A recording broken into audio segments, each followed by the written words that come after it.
Joining us right now, all the way from somewhere around the world, is somebody whose fashion my jaw dropped to the floor when I saw some of these really, what I call some of them even very futuristic designs, which I was like, this exists? This is in a real world? Because it almost looks like a movie set, each and every one of her designs. I'm talking about somebody who's joining us right now, Elise Kotelnikova. Elise, good morning. Welcome to the show.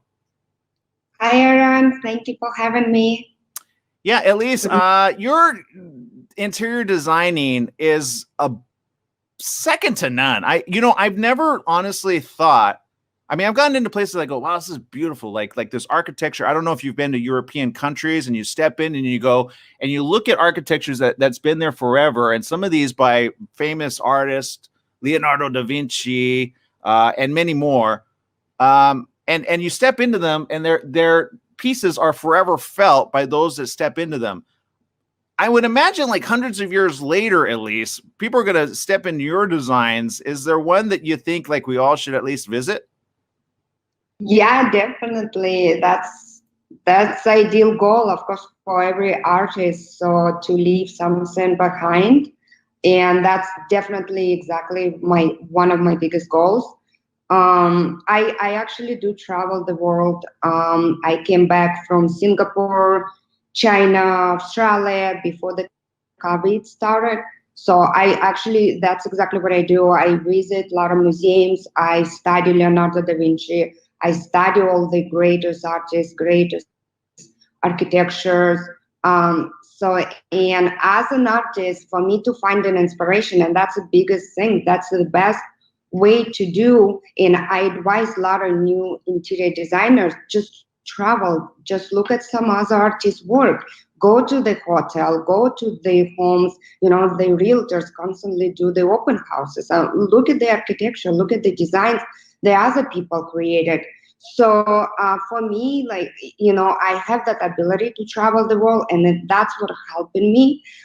Every time I have a new design, I look for inspiration, and they just popped up from previous wherever I went, last year or 5 years ago.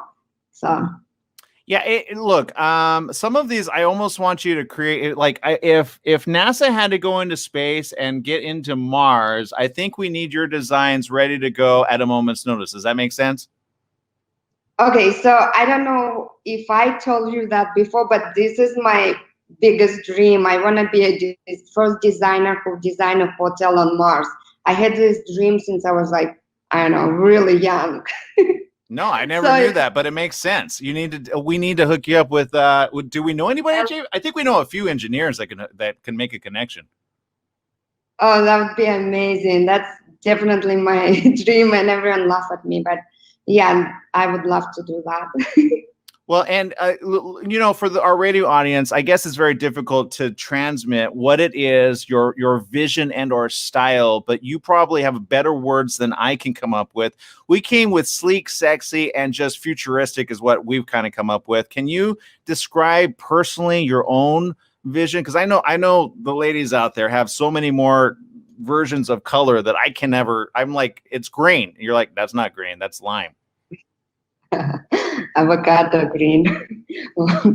um, well, actually, I don't have a style, or I don't how to explain that. So I went to college for 5.5 years for interior design, and I constantly hear from, I still can hear my professor saying, "You don't have a style. You're an interior designer. You can put anything together."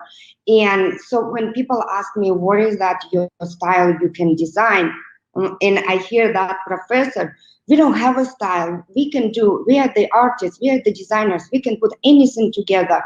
So that's my style. I can put anything together to be traditional, contemporary, modern, organic, any style. I feel like I can put it together. I have done. There's certain styles I don't really post on my website sometimes. However, if you look at it, I do have modern, I have contemporary, I have traditional. So I guess, like, I don't know if it explains the question, but I I guess the professor right here in my ear, you can never say you have one style.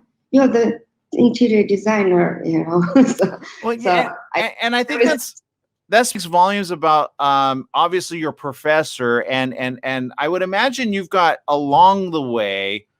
Well, I gotta ask, where did this start? Where did this love? Because it almost seems like this is just locked up somewhere in your brain, almost like if you had a past life, you were one of these artists in a past life. Does that make sense? right.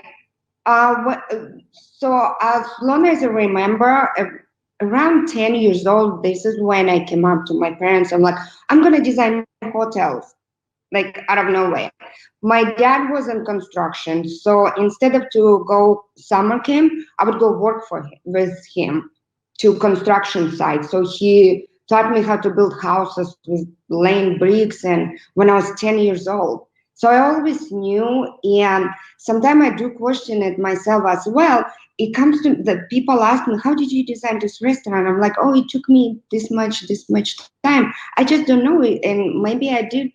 Maybe I was a designer in a past life or something, but it comes easier, or maybe because I went through all this school, and school is easy. Interior design school is really hard.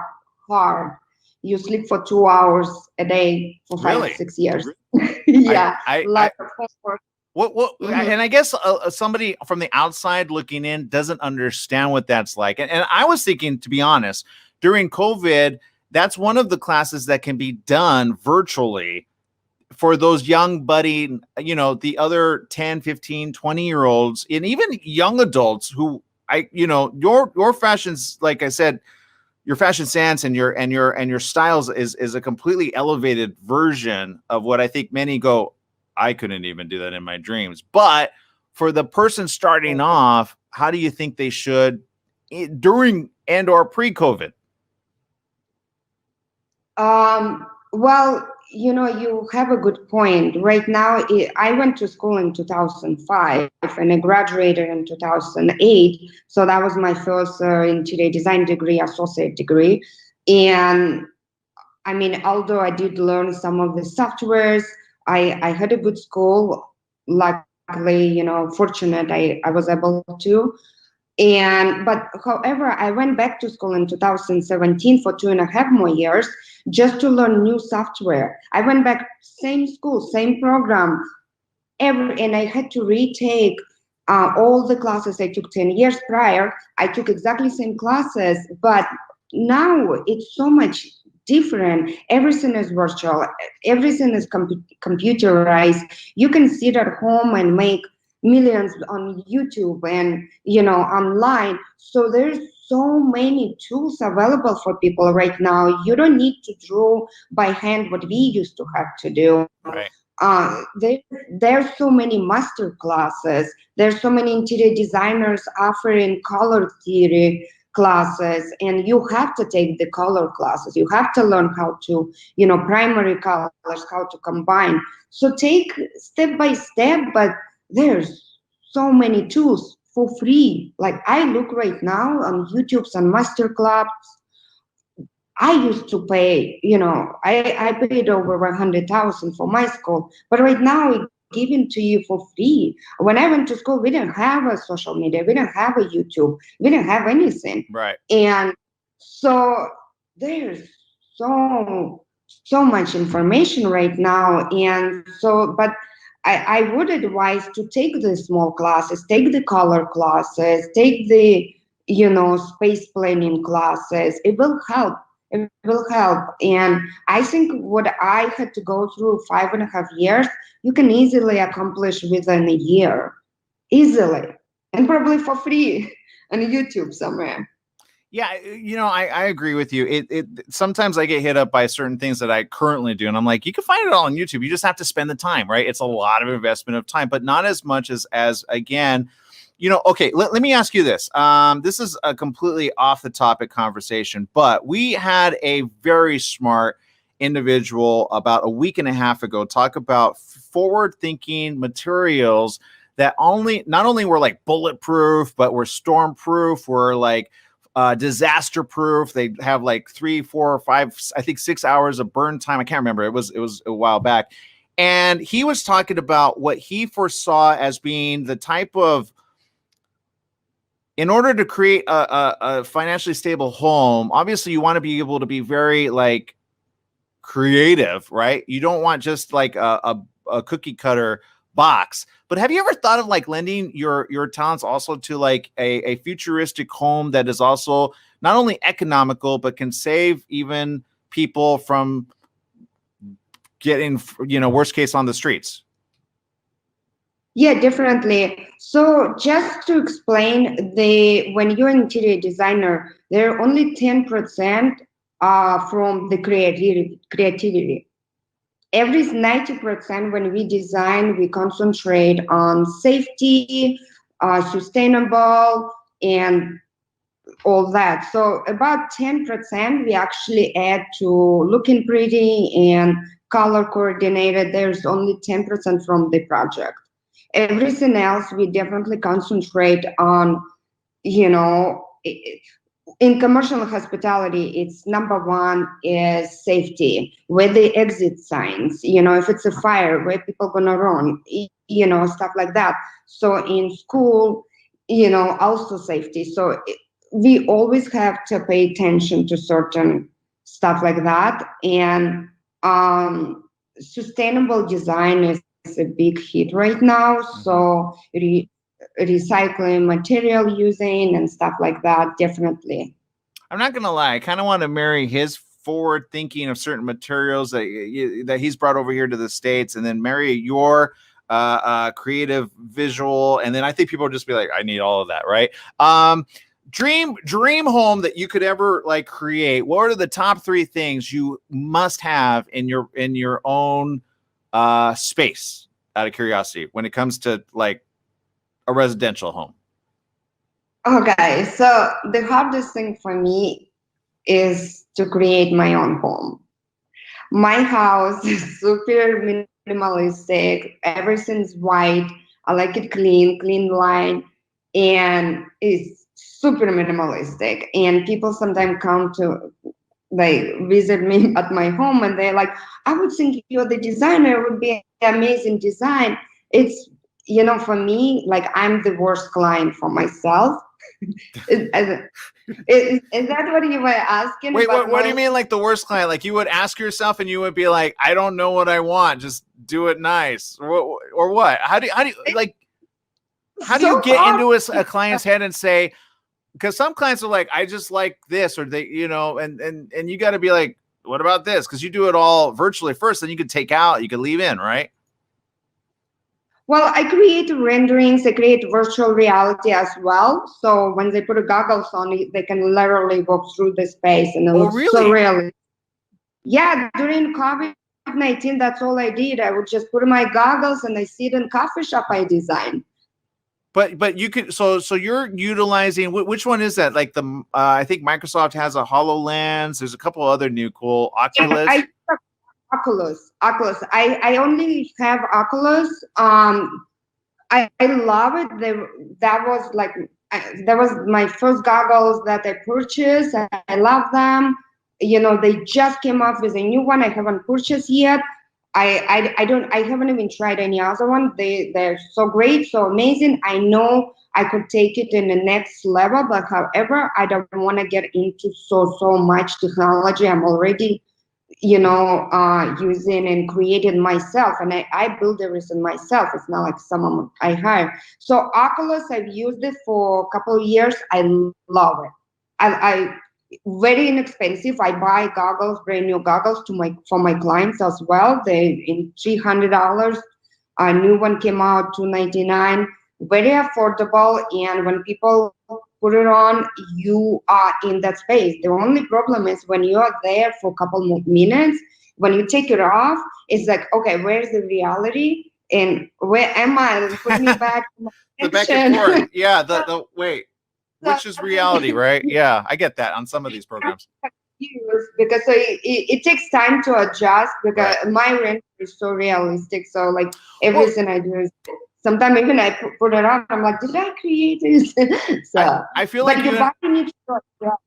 Yeah, at least I So, feel like you and I could brainstorm because I just got off yesterday with La Femme Film Festival, and we were talking about COVID-19, and we were talking about production in certain areas. And I said, wouldn't it be cool to be able to do a whole movie completely virtually with two people in completely different parts of the town, one in New York, one in California, or wherever around the world. Some of them are going to Australia, but they have such stringent ways to do so. But back to your ability to create hyper realistic settings that like.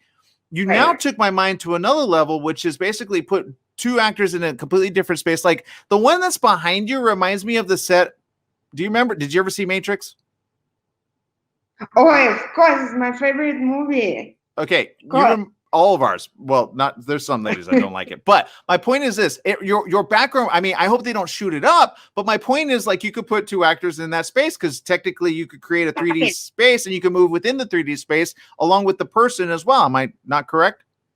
Yeah, I can put anyone. Sometimes, I create a 3D of me, so I can put myself into it and do animated and say like, oh, here's your new room and this and that, and I can put anyone. And as long as I create a 3D model, that's what I do. So when I create 3D rendering, they're all realistic. All the items are exactly what's going to be purchased. So I do have someone work for me who creates the 3D models.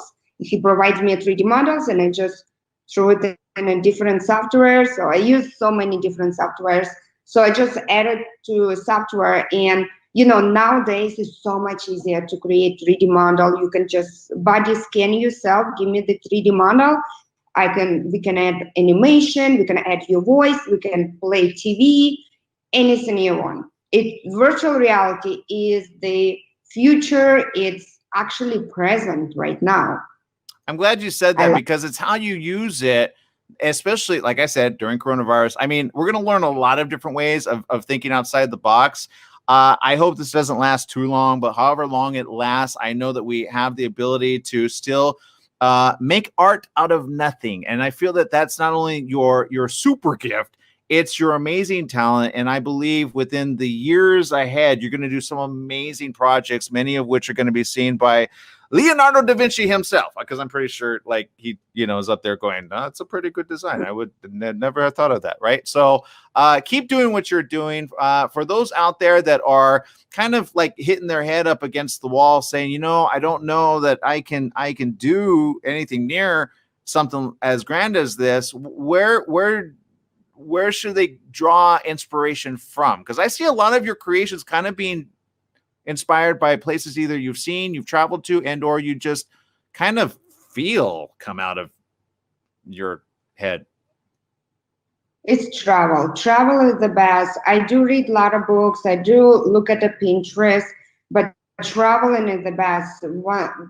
I went to Bali for a month and a half, and I had to design a restaurant, and right away I thought about some of the places I saw in Bali, and it's just like boom, boom, boom, boom, and it stores in your brain. When you're creative, when you're a visual person, you store everything you see within a couple of seconds. Right away I can see it kind of memorized in my brain, and when I need it, it just pops up.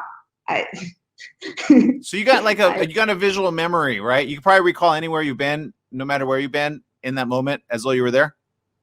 Yeah, I can probably remember a person I spoke to 10 years ago, and I would remember colors of the shirt they wore. I wouldn't remember their name, which is bad. I'm working on it. You're But the second person I've ever met that knows exactly. I know exactly what you're talking about. I totally get it.